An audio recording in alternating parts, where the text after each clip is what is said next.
안녕하세요. 여러분의 마음 전 시간을 안내하는 가이드, 마음도슨트입니다. 사랑을 시작할 때 우리는 누구나 영원한 행복을 꿈꿉니다.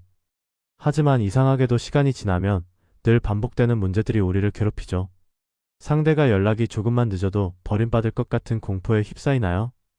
혹은 상대가 가까이 다가오려 하면 숨이 막혀 밀어내고 있진 않나요? 분명 머리로는 이러면 안 된다는 걸 알면서도 감정은 통제 불능 상태가 되어 관계를 망쳐버리곤 합니다. 마치 내 안에 내가 통제할 수 없는 또 다른 누군가가 핸들을 잡고 있는 것 같은 기분 말이죠. 오늘 마음도슨트의 전시는 그 핸들을 잡고 울고 있는 존재, 바로 여러분의 내면 아이에 대한 이야기입니다. 오늘 이 시간을 통해 과거의 상처가 어떻게 현재의 연애 패턴을 조종하는지, 그리고 그 아이를 어떻게 달래어 건강한 사랑으로 나아갈 수 있을지 함께 살펴보겠습니다. 뇌가 기억하는 사랑의 지도, 애착.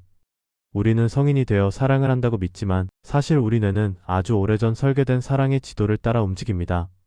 심리학에서는 이를 애착이론이라고 부르죠. 영유아기 시절, 주양육자와의 관계는 우리 뇌의 변형계에 깊은 흔적을 남깁니다. 만약 어린 시절 부모님이 나의 요구에 일관되게 반응해주지 않았거나 감정적으로 방치되었다면 우리 뇌는 세상은 안전하지 않고 사랑은 언제든 사라질 수 있는 것이라는 정보를 저장합니다.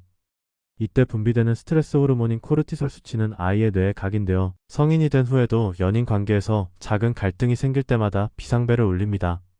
나를 떠나면 안 되라며 상대에게 과하게 집착하게 됩니다. 또는 상처받기 전에 내가 먼저 거리를 두겠어라며 마음의 문을 닫아버리죠. 결국 지금 당신이 연애에서 느끼는 고통은 현재의 파트너 때문이 아니라 오래전 채워지지 못한 갈등의 재현일 가능성이 큽니다. 나쁜 남자만 사랑했던 미나씨 이야기. 마음 전시관을 방문했던 30대 여성 미나씨의 이야기를 들려드릴게요. 미나씨는 늘 차갑고 자기중심적인 남성들에게 매력을 느꼈습니다. 그들이 자신을 무시하거나 외롭게 만들 때마다 괴로워하면서도 그 관계를 끊어내지 못했죠. 상담을 통해 들여다본 미나씨의 어린 시절에는 늘 바쁘고 엄격했던 아버지가 있었습니다. 어린 미나는 아버지의 관심을 얻기 위해 끊임없이 노력해야 했고 아주 가끔 돌아오는 아버지의 칭찬에 중독되어 있었습니다. 미나 씨의 내면 아이는 성인이 되어서도 사랑은 노력해서 쟁취해야 하는 것, 차가운 사람의 마음을 돌려놓아야 진짜 사랑받는 것이라는 왜곡된 승리 공식에 갇혀 있었습니다.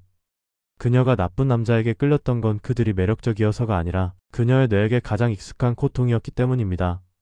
이를 심리학에서는 반복 강박이라고 합니다. 과거에 실패한 사랑을 현재에서 성공시킴으로써 상처를 치유하려는 무의식적인 시도죠.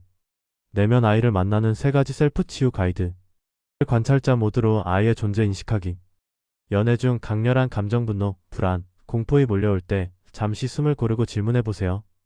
지금 이 화를 내는 건 30살의 나일까? 아니면 상처받았던 7살의 나일까? 감정과 나 사이의 거리를 두는 것만으로도 아이의 울음소리에 휘둘리지 않을 수 있습니다. 이 슬픔의 애도 기간 갖기. 많은 분이 과거의 상처를 별일 아니었다며 덮으려 합니다. 하지만 치유의 시작은 그때 나는 참 외로웠구나, 참 무서웠겠구나라고 인정하는 것입니다. 충분히 슬퍼하고 충분히 억울해하세요. 당신의 내면 아이가 자신의 고통을 알아주는 진짜 보호자를 만날 때 아이는 비로소 울음을 그칩니다. 셀프 리페어 런팅. 이제 여러분이 여러분 자신의 이상적인 부모가 되어주는 연습입니다. 연인이 연락이 안 되어 불안해하는 내면 아이에게 이렇게 말해주세요. 괜찮아, 그 사람이 연락 안 한다고 해서 내 가치가 사라지는 건 아니야. 내가 항상 내 곁에 있을게. 외부의 사랑으로 결핍을 채우려 하기보다 내가 나를 돌보는 자기자비의 에너지를 키워야 합니다. 건강한 관계를 위한 경계선 세우기. 내면 아이가 치유되기 시작하면 관계를 보는 눈이 달라집니다. 나를 구원해줄 사람을 찾는 대신 나와 함께 걸어갈 동반자를 찾게 되죠. 이때 중요한 것이 심리적 경계선입니다. 상처 입은 아이들은 상대와 내가 하나가 되어야 안전하다고 느끼지만 건강한 사랑은 서로의 독립성을 존중하는 데서 옵니다. 상대의 감정은 상대의 것이고 나의 평온은 나의 책임이라는 것을 받아들여야 합니다. 여러분이 스스로를 보듬기 시작할 때 역설적으로 여러분의 연애는 훨씬 더 자유롭고 따뜻해질 것입니다.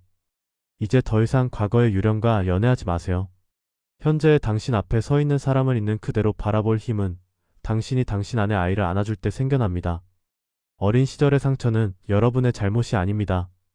하지만 그 상처를 치유하고 더 행복한 사랑을 선택하는 것은 이제 성인이 된 여러분의 권리이자 책임입니다. 연애가 힘들 때마다 기억하세요. 당신은 사랑받기 위해 구걸해야 하는 존재가 아닙니다. 당신은 이미 그 자체로 온전하며 단지 잠시 길을 잃은 아이를 데리고 긴 여행을 하고 있을 뿐입니다. 여러분의 마음 전시관이 언제나 사랑과 평온으로 가득 차길 바랍니다. 영상이 여러분의 관계 회복에 작은 빛이 되었다면 구독과 좋아요로 응원해주세요. 저는 다음 전시에서 더 깊고 단단한 마음의 이야기로 찾아오겠습니다. 지금까지 여러분의 마음 가이드 마음도슨트였습니다. 시청해주셔서 감사합니다.